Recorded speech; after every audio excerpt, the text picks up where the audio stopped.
Nah, kalau ngikut sih ngikut ayah sama ibu sih. Ayah itu Konghucu, ibu Katolik, jadi megang dua. Jadi kalau ada acara eh, perayaan Konghucu, Imlek, kalau Katolik ikut ibu. Nah, hari Minggu kita biasa ikut sekolah Minggu biasanya. Kalau di gereja itu sekolah Minggu ikut. Rajin sih, termasuk kita ikut cengbeng. Katolik pun ikut juga, peran Pasca, Natalan itu masih seringan.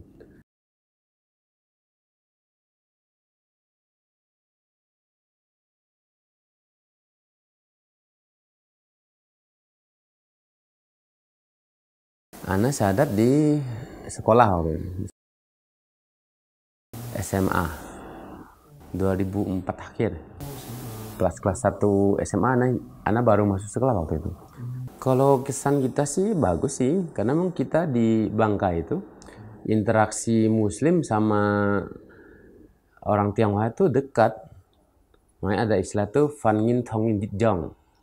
Jadi orang Islam sama orang Tionghoa itu nggak ada bedanya kalau di Bangka, sama aja.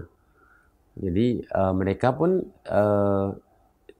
eksistensinya gitu, maksudnya ketika orang orang Melayunya yang Muslim Lebaran itu orang Chinese ikut silaturahmi gitu kan. Ana hijrah di akhir 2004, di awal 2005 kakak nyusul nggak lama. Jadi Ana duluan, habis itu kakak nyusul sekitar tahun 2007 akhir atau 2008 gitu. Persisnya nggak tahu persis, lupa. Itu adik nyusul juga.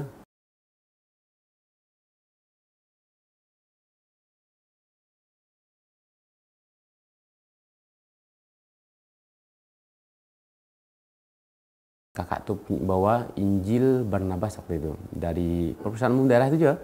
Kalau di orang Kristen kan, kalau di pihak gerejaan itu di nggak boleh dibaca, jadi Injil terlarang, Injil Barnabas, karena di situ ada nubuat kenabian Rasulullah, ya, tentang kisah tentang nabi yang akan datang. Itu di Injil Barnabas tuh ada. Ahmad namanya, bukan Muhammad tapi Ahmad. Ya, jadi kejelasan di situ. Mau kita tahu kan, oh ya di sini kan. Jadi terusannya dari saat kita belajar Katolik, oh ini Yesus pun mengatakan ya ada Nabi yang akan datang. Adik itu hijrah, dia awalnya dia nggak mau sebenarnya kan. Cuma kita kan ada hijrah berdua kan, kita bilang ya kenapa ini menolak kebenaran itu kan, ketahuan, maksudnya kan udah tahu Islam yang sebuah pilihan, dan kebenaran Islam itu jelas sekali itu kan. Karena dia pun kan belajar sebenarnya sama seperti kita. Jadi karena kita belajar dan kita banyak membaca dari dia pun pemahaman kan ada kan. Ya, kenapa harus ini, kita kan ngasih ini kan masukan. Dia berpikir gini, biarlah kakak abang sama Cece yang masuk Islam gitu, aku nggak usah deh, biar aku yang ini itu beda gitu, kata dia gitu kan. Jangan, sayangnya udah tahu kebenaran Islam kenapa ditolak kan. Kita negosiasi sama dia, akhirnya dia terpikir juga udah tahu bener loh Islamnya, maksudnya pilihan tuh nggak ada selain Islam lagi loh gitu kan. Kita bilang ke dia kan, situ kan udah tahu kan, maksudnya kita tidak perlu pakai dalil apapun gitu, karena dia udah paham. Karena kan dari literaturnya kan dia banyak sekali membaca kan.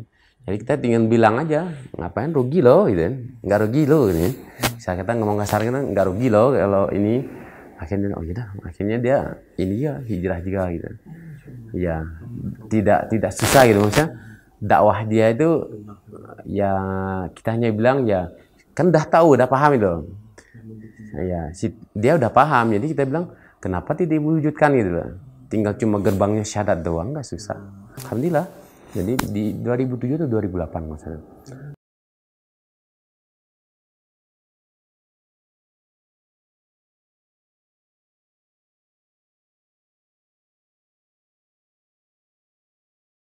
Kalau yang ngerasain susahnya hijrah itu anak yang awal-awal. Karena anak yang awal duluan kan, yang membuka gerbang hijrah itu kan. Jadi yang kesulitan serta kita lagi mau sholat di kamar gitu kan, sambil buka buku gitu, buku panduan sholat itu, mau didobrak pintu gitu kan. Ngapain ya? Gitu. terus makan juga susah kan, makan kita dari emang komitmen kita kan dari awal pun kita udah menghindari secara makanan haram gitu. Model kan ayah sering motong babi, motong anjing itu sering kan. Jadi kita secara mungkin secara umum tidak makan full ya maksudnya, tapi karena alat perlengkapan itu yang masih belum bisa dihindari waktu itu. Nah, perlengkapannya aja, nggak makan secara langsung babi atau aja nggak makan secara langsung, tapi mungkin ya terkenanya ya dari perlengkapannya. Waktu kan nggak paham dengan istilah toharoh itu kan, jadi belum terlalu banyak pemahamannya ya. Baru hijrah kan, jadi saya tentang harus disertu gitu kan, salah satu pakai tanah gitu kan, 7 kali dibilas, salah satu pakai tanah kalau untuk wadah gitu kan.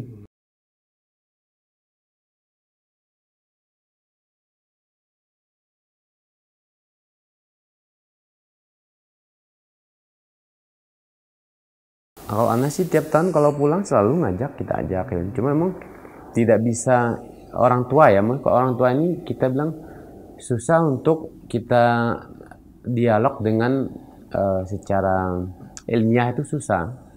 Sebenarnya ya kita namanya aja anaknya kan. Ya dia duluan lahir gitu kan, asam garam kehidupan dia sedang rasain. Kita mau ngedawain dengan secara ilmiah tuh, apalagi buka Alkitab gitu kan, dia nggak senang. Otomatis ya terputus gitu aja, jadi dialog itu terputus, susah nih. Kecuali ayah tuh, kalau ayah mungkin kecenderungan ke Islamnya mungkin ya agak ada gitu, karena memang dia ayah itu mungkin ya kalau kita flashback gitu kembali kan, mungkin anak-anaknya bisa melihat Islam itu mungkin gara-gara ya ayah tuh kalau setiap ibadah subuh dengar radio RRI itu. Radio RRI itu kan kalau habis subuh itu kajian bersama itu sama Kiai Haji Zainuddin MZ. Nah itu paling demen tuh, maksudnya ayah tuh suka dengarnya. Ya jadi bisa bilang pemahaman Islam itu mungkin kita ngerasain dari kecil itu dari situ kemungkinan. Ya karena dengar itu makanya ada kecenderungan di situ. Maka terbuka jalan itu mungkin dari situ, karena pikir-pikir mungkin kayaknya paling kuat tuh di situ kayaknya. Selain kita mencari ya, jadi titik tolaknya misalnya dari itulah, dari ceramahnya Kiai Haji Zainuddin MZ itu almarhum.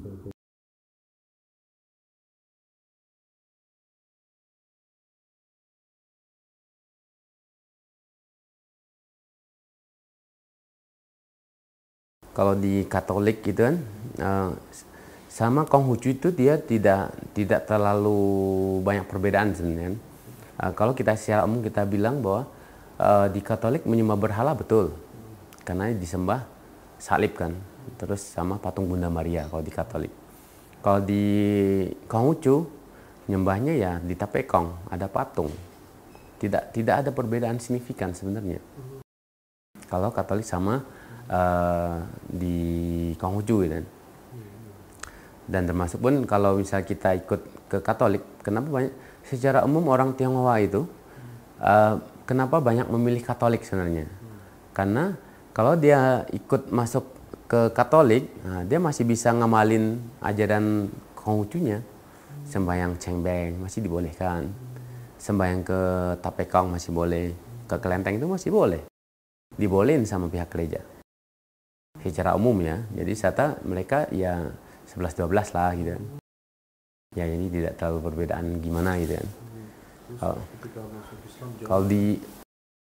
Kalau di Islam memang ya bisa bilang kita menyembah Allah yang hak kan. Tuhan yang hak yang memang walaupun kita tidak tahu gitu kan wujudnya seperti apa gitu kan. Nah, tapi kita merasakan perbedaannya jauh sekali, signifikan sekali.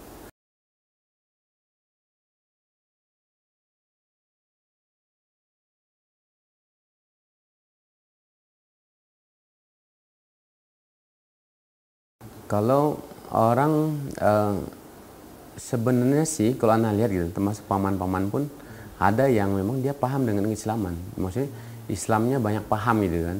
Dia bilang Islam tuh benar gitu kan. Maksudnya dia tidak meragukan kebenaran Islam. Mungkin secara umum demikian sebenarnya. secara umum orang-orang kafir gitu ya, maksudnya di luar Islam gitu kan, mereka tidak meragukan kebenaran Islam, benar, yakin sebenarnya. Cuma kalau Anda bilang, kalau kita melihatnya bukan masalah hidayah yang tidak sampai mereka, mereka yang enggan. Jadi dalam walam saja keengganan mereka ya bisa dijadiin masalah faktor duniawi, bisa jadi. Terus kalau misalnya dia hijrah, misalnya pertimbangan dia anak-anakku gimana gitu kan, terus istriku seperti apa, suamiku seperti apa. Tidak dipungkiri mereka meyakini, karena ya Islam itu benar yakin sekali itu. Yang termasuk pendeta-pendeta pun gitu, kalau diajak dialog itu mentah semua gitu kan. Sebenarnya kan mereka tahu kebenaran Islam, tapi karena ego mereka gitu. Termasuk di zamannya Nabi, orang Yahudi kan sendiri, mereka dah tahu bahwa Nabi itu akan datang, makanya mereka tinggal di daerah Jazirah Arab gitu kan. Itu kan mereka dari kampung mereka sengaja ke situ menunggu itu. Mereka mungkin berharap bahwa ya dari kaum mereka itu kan, makanya mereka berharap ya bukan dari orang Arab gitu kan. Ya wisata maunya mereka ya kaum mereka sih, karena selama ini kan nabi-nabi diturunkan dari generasi mereka kan. Tidak ada yang di luar generasi mereka gitu. Kita bilang sih memang untuk kebenaran Islam mereka tahu, yakin sekali kan. Cuma mau tidaknya mereka menggapai hidayah itu aja sebenarnya. Kalau kita bilang selama ini pun kita interaksi dengan orang kafir gitu maksudnya. Ya kalau sekarang lagi dengan non muslim gitu kan. Ya saudara-saudara, teman-teman juga semuanya, ya mereka tahu, maksudnya kebenaran Islam tahu. Apalagi yang selama ini mereka kan apakah mungkin tidak pernah membaca literatur Islam sedikit pun gitu kan? Nggak mungkin, pasti ada kebaca mereka. Jadi apakah dari novel gitu kan, termasuk banyak kok model novel-novel yang dikaryain oleh orang-orang Muslim gitu kan, mereka kan membaca juga kan, setidaknya pemahaman pasti ada gitu kan. Untuk mewujudkan aja mungkin mereka susah ya, keluarga gitu kan, terus keyakinan mereka bertolak belakang, rasa gimana, atau sebagian ada yang ngerasa oh ya susah hidup ini ya, maksudnya kalau nggak makan babi gitu kan babi kan masak makanan yang paling enak gitu kan, ada sebagian kayak gitu. Terus kalau aku masuk Islam nggak bisa minum arak lagi dong katanya kan. Nah itu kan mungkin pertimbangan, iya semua kan karena syahwat aja, ya egonya di situ aja.